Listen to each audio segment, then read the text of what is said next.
어차피 다음 시간에 있기 때문에 오늘은 이제 할 때까지만 갈게요.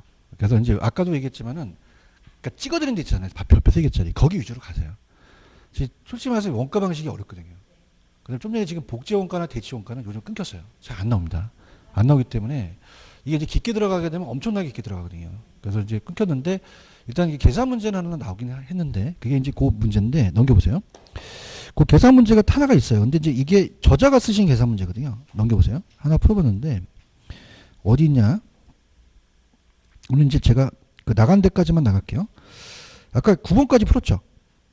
9번이 가장 유력한데 이 9번조차도 좀 끊겼습니다. 9번이. 근데 9번이 가장 유력한 제도인가요? 잡으시는데 넘기시면은 11번입니다. 11번은 이 저자가 만들어낸 문제인데 이 문제는 시험 문제가 2번 출제가 됐었거든요. 근데 이제 굉장히 여러분들이 보시다가 좀 애매한 게 준공 시점과 기준점의 차이예요. 이게 뭐냐면 지금 맨 밑에 가시면은 10년 전에 지수하고 135 그게 적용이 안 될 수가 있고 적용될 수가 있는 걸 얘기를 하는 거예요. 이 저자는요. 무슨 말씀인지 아시죠? 그죠? 그래서 이제 시험 문제는 솔직히 까놓고 해서 안 나오는 것보다 기준 시점에서에 나오는 38만 8천 원이 이 시험 문제가 나와요. 맨 밑에 가시면은. 찾았죠? 그죠? 근데 이제 저자가 해놓으셨으니까 할 수 없이 하는 거예요. 자, 갈게요. 준공 시점과 기준 시점이 다르겠죠.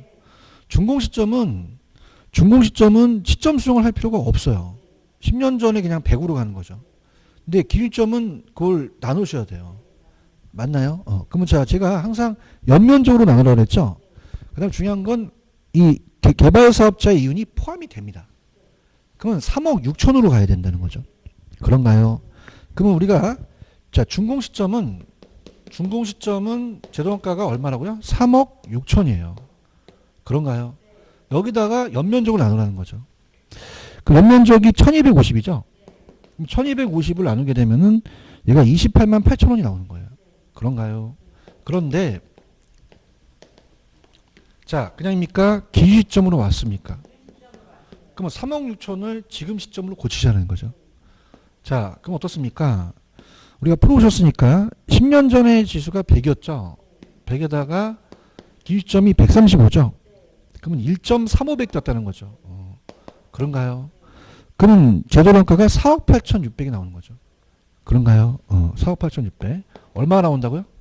4억 8,600이 나오는 거죠. 그렇죠? 4억 8,600만 원.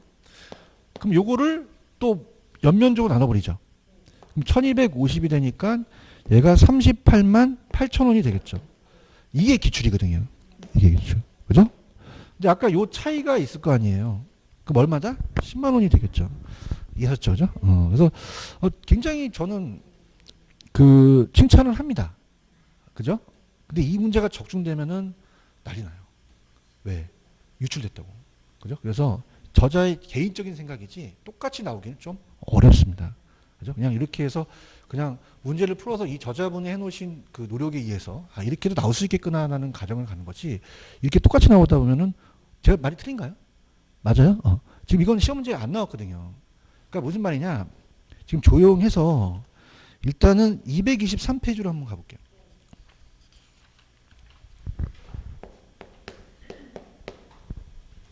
비슷한 문제가 하나 있죠. 이게 기출이에요. 그래서 아예 지금 11번서보단 요 문제를 위주로 가자는 거죠. 이해하셨습니까?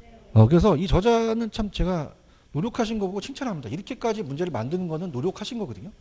근데 준공 시점과 기준 시점의 차이를 이렇게 내줬다. 이거 낫다 그러면 난리 납니다. 왜? 문제집에 나온 거니까. 그죠? 그래서 안 베껴요. 출제원들이. 왜? 유출되니까. 무슨 얘기인지 아시겠죠? 그럼 나온다면 223페이지 그 문제 그대로 내요. 이해하셨습니까? 그래서 풍김에 223페이지 찾았어요? 그래서 이거는 제가 추천해 드리는 게 숫자만 바꿔서 2번 떴어요. 그죠? 그러면 또 낼 수도 있다라는 겁니다. 그래서 아예 저는 11번보다는 요 223페이지 문제를 더 가져가시라는 얘기죠. 문제는 똑같죠? 갈게요. 자, 그냥요, 연면적으로 나눠요. 그 다음에 개발인이 들어가야 되죠? 그럼 얼마죠? 4억이에요. 기준 시점으로 구해야 되잖아요. 그러면, 자, 우리가 시점이 어떻게 됩니까? 밑에가 100이 되고, 위에가 145가 되는 건 1.45배 떴다는 거죠. 강력히 추천합니다. 지금까지 하셨습니까? 그래서 저는 동영상 들으시는 분들도 308페이지 11번보다는 그걸 토대로 223페이지 문제를 위주로 가져가세요. 아시겠죠? 그죠? 근데 지금 30회 동안 2번 나왔다는 건 빈번하게 나오는 문제는 아닙니다. 근데 숫자만 똑같다는 거는 이유가 있는 거죠. 4억에다가 1.45를 곱하죠. 그럼 얼마가 되죠? 5억 8천이 된다는 거죠. 그런가요? 그러면 5억 8천만 원을 몇 점 몇으로? 연면적이 1450이죠. 그럼 40만 원이 뜨는 거죠. 이해하셨죠? 그죠? 이렇게 해서 요 문제 위주로 가져가세요. 그죠? 그래서 다시 말씀드리면 11번은 이 저자분이 쓰신 거에 대한 거는 제가 칭찬을 합니다. 이렇게까지 했다는 건 시간을 좀 줄여서 자기가 만든 거거든요. 근데 이거를 출제원이 뺏긴다는 자체는 문제가 되니 저는 그냥 아예 기본서에 그러니까 요약집에 나와 있는 문제를 가져가라 라는 말씀을 해드리고 싶습니다. 이해하셨죠? 왜냐하면 요약집에 나와 있는 문제가 2번 떴는데 이걸 내도 틀릴 사람이 많다는 걸 알고 있다는 거거든요. 근데 굳이 준공 시점과 기준점 차이를 구한다는 거는 조금 가신 거예요, 이분이요. 근데 칭찬을 해요. 이게 문제집을 이렇게 만든다는 거는 그분이 노력을 하신 거거든요. 그래서 노력을 하셨는데 그냥 그렇게 됐다 그런 거지 우리가 11번보다는 요약집 위주로 가져가세요. 아시겠죠? 그죠? 기출은 무조건 뜹니다. 그래서 기출은 숫자만 바꾼 거는 언젠간 떠요. 그죠? 아시겠습니까? 이렇게 해서 꼭 가져가시고 그 다음에 이제 많이 나가지는 않고요. 오늘 이제 어차피 다음 주도 있어요. 그래서 넘겨보시면은 간단하게 자 넘겨보세요. 224페이지로 가시면은 감가수정이라는 단어가 있죠. 찾았습니까? 그래서 아까 자 가볼게요. 제2조달원가에다가 감가누객을 뺐죠. 대동가에다가 감가누객을 빼서 적산가액을 구하는 게 원가법이에요. 자, 이 빼는 과정을 자 따라보세요. 감가수정. 그러면 오히려 저는 지금 그 감가수정이라는 걸 찍어요. 감가수정의 정의 있죠. 그러면 감가수정이란 이게 규칙에 나와 있거든요. 대상 물건에 대한 제도원가에 감액할 요인이 있는 물리, 기능, 경제적 감가를 고려해서 그 해당하는 금액을 제도원가에서 가산했나요? 공제했나요? 이게 시험에 나왔습니다. 공제라는 단어 있네? 찾았습니까? 그래서 아까 분필 분질렀죠? 그럼 더했어요? 뺐어요? 뺀 거지 가산한 게 아니죠? 요거 좀 가져가셨으면 좋겠습니다. 꼭 체크하십시오. 그래서 감가수정이라는 자체가 우리가 시험 문제에 나오기 때문에 그 지문이 중요하다는 걸 말씀드리고요. 자, 그 다음에 자, 오늘 나갈 수 있는 거는 자, 일단 224페이지 가시면은 감가수정하는 방법이라는 단어가 있죠. 어떤 게 있는지만 좀 보여드리고 오늘 마치도록 할게요. 자, 그래서 자, 무슨 수정하는 방법? 감가수정하는 방법이에요. 그것만 이제 우리가 보여드리고 다음 시간에 넘길게요. 어차피 다음 시간에는 시간이 넉넉해요. 그래서 감가수정하는 방법인데 감가수정하는 방법은 5개가 있어요. 그래서 우리가 내관 분심이라고 하는데 내관 분심. 자, 내용연수법이라는 게 있죠. 내용연수법은 장부상입니다. 장부상 이론상이에요. 그래서 다음 주에 할 거지만 정률법이라는 거 아시죠? 그 다음에 정해법. 그 다음에 또 뭐? 상환기금법이라는 게 있죠. 상환기금법이 있다. 이렇게 가져가시고 자, 그래서 좌측에 보시면은 내용연수가 직접법이라고 돼 있죠. 여기까지가 직접법이에요. 대상에서 직접 구합니다. 직접법. 직접법은 대상 부동산에서 직접 구하는 거예요. 내용연수 찾으셨습니까? 그래서 어떤 게 있어요? 불러보세요. 정액, 정률, 상환이라는 게 있죠. 그래서 이제 이거는 다 우리가 경제적 내용연수 따져요. 경제적 내용을 따진다. 근데 중요한 거는 장부상이에요. 그럼 관찰감가법이라는 게 있죠. 그럼 관찰감가법은 뭐냐면 장부와 실제가 똑같아야 안 맞아요. 그럼 관찰감가법은 관찰해서 직접적으로 확인하는 거죠. 그래서 오른쪽 관찰감가법이라는 단어 있네. 자, 그럼 경험과 지식을 가진 평가사의 개인적인 관찰에서 대상부동산의 감가상각 정도를 파악해서 어떻습니까? 물리기능 경제적을 감가상각을 하죠. 근데 장점은 세밀한 관찰을 하지만 단점은 그됩니까? 주관성이 개입됩니까? 외부서에서 관찰할 수 없는 기술적 하자가 나타날 수 있죠. 전문가가 아니니까 평가사가. 이해하셨습니까? 그래서 여러분들은 여성분들 이제 여름철만 되면 옷이 짧아지면은 뒤에 치아들이 안 쫓아와요, 쫓아와요. 안 쫓아져 쫓아 운동하세요. 그럼 앞모습 쫓아와요, 뒷모습 쫓아와요. 앞모습 절대 안 보고 가요. 그럼 딱 잡고 화난 대로 데리고 가세요. 데리고 가서 주민등록증을 피세요. 주민등록증은 그냥입니까? 장부상입니까? 장부와 실제가 맞아요, 안 맞아요? 안 맞죠. 뭐 심각하고시군요. 그래서 안녕히 계세요, 갑니다. 그죠? 근데 그냥이야 안 가. 너 왜 안 갔더니 어머 내 스타일이야. 그런 거죠. 객관적이다, 주관적이다, 주관적이라는 거죠. 아시겠습니까? 이렇게 보시고. 근데 분해법이라는 것은 분해법은 자 각각 건물이 금이 간 게 무슨 적 간가? 엘리베이터가 없는 게.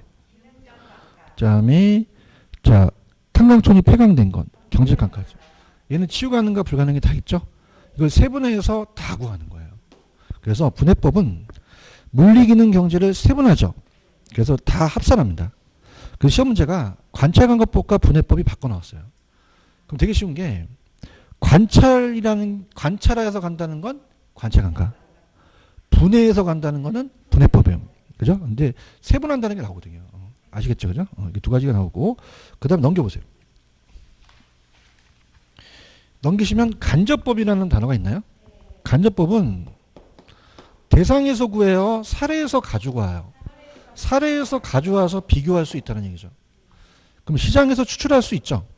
시장 추출법이라는 거는 시장에서 가져와서 내 감가정하는 걸 구하고, 자 임대료 손실환원법은 자 이것도 들어보세요.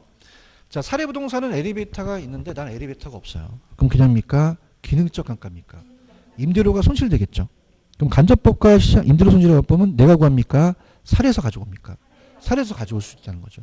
그래서 이렇게 합니다. 그래서 자 따라해보세요. 내관 분시임. 그다음에 유래기라는 걸 있었죠. 유래기 세 가지가 있습니다. 그러면은 더 나간다는 거는 좀 무리고 아까 문제에서 가장 대표적인 게 넘겨보세요.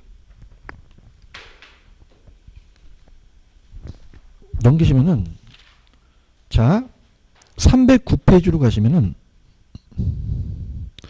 309페이지에 12번 있나요? 12번? 찾으셨습니까? 12번 가시면은 들어볼게요. 감가수정 산정 방법이 아닌 거. 자, 일단은 그냥요. 내용 요소 들어가요. 들어가고.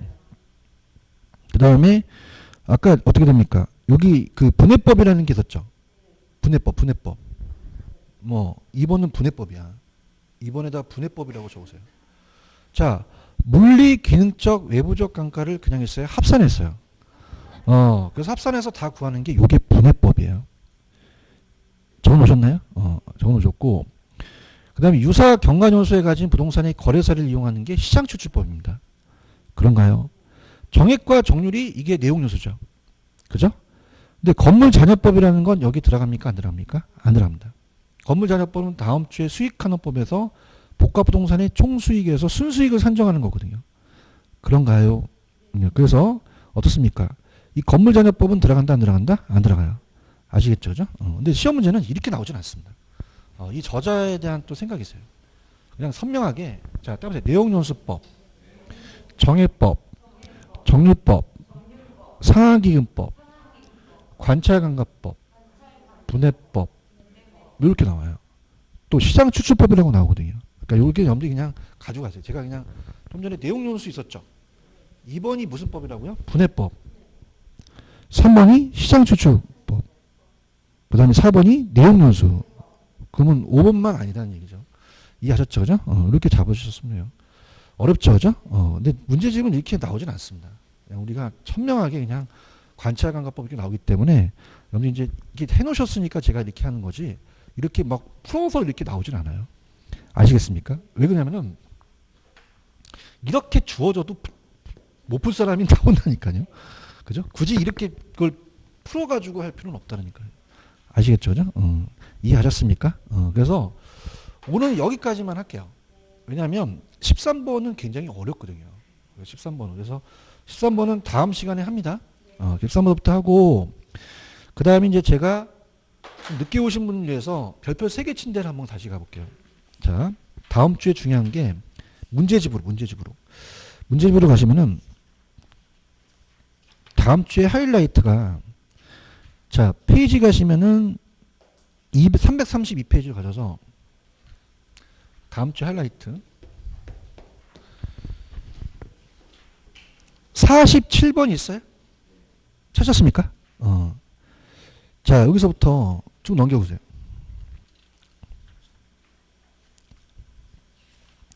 55번까지. 47번서부터 55번까지가 유력합니다. 그죠? 특히 균형이요. 계산이 없어요. 없고, 감정평가에 관한 규칙이니까 여기서 점수를 따셔야 됩니다. 아시겠죠? 그죠? 그래서 여기를, 다음 주에 제가 여기를 키포인트로 갈 거예요. 무슨 말씀인지 아시겠죠? 그죠? 하고, 그 다음에 338페이지부터 338에서, 그 다음에 넘겨보시면은, 우리가 338에서 넘기시면은 347까지 공시지가라는 데가 있죠. 여기도 100% 시험이 나와요. 찾았죠, 그죠? 그래서 이제 3방식의 원가 비교 수입 방식이 만만치가 않거든요. 그래서 다음 주에 할 거지만 여기에 포커스를 맞춰서 가세요. 이해하셨습니까? 여러분들 그냥요 합격하면 돼요. 6개를 다 못 맞히잖아요. 그래서 아까 막 이 저자분이 막 여기 나오는 시장 분해법을 풀어 넣으셨죠? 뭐 이런 것들은 어렵단 말이에요. 그러니까 여러분들이 그냥 눈높이로 가니까 그렇게 가지고 가시고 거기 위주로 가져가세요. 그 다음 주에 발표 3개 친 데는 집에서 한 일요일 날 공부를 할 때 한 10시간 잡고 공부하잖아요. 그럼 마스터가 돼요, 거기는요. 근데 여기는 세부적으로 계산까지 들어가면은 안 됩니다. 해도 안 나와요. 그러니까 여러분들이 그렇게 해서 오늘 발표 친 데 3개 위주로 가져가세요. 아시겠죠? 그죠? 다음 주도 요 두 파트 위주로 갈 겁니다. 그래서 다음 주에는 이제 3방식이 끝나면 두 파트 위주로 갈게요. 아시겠죠? 그죠? 이렇게 해서 정리합니다. 되셨죠? 여기까지만 하겠어요. 수고하셨습니다. 감사합니다. 예.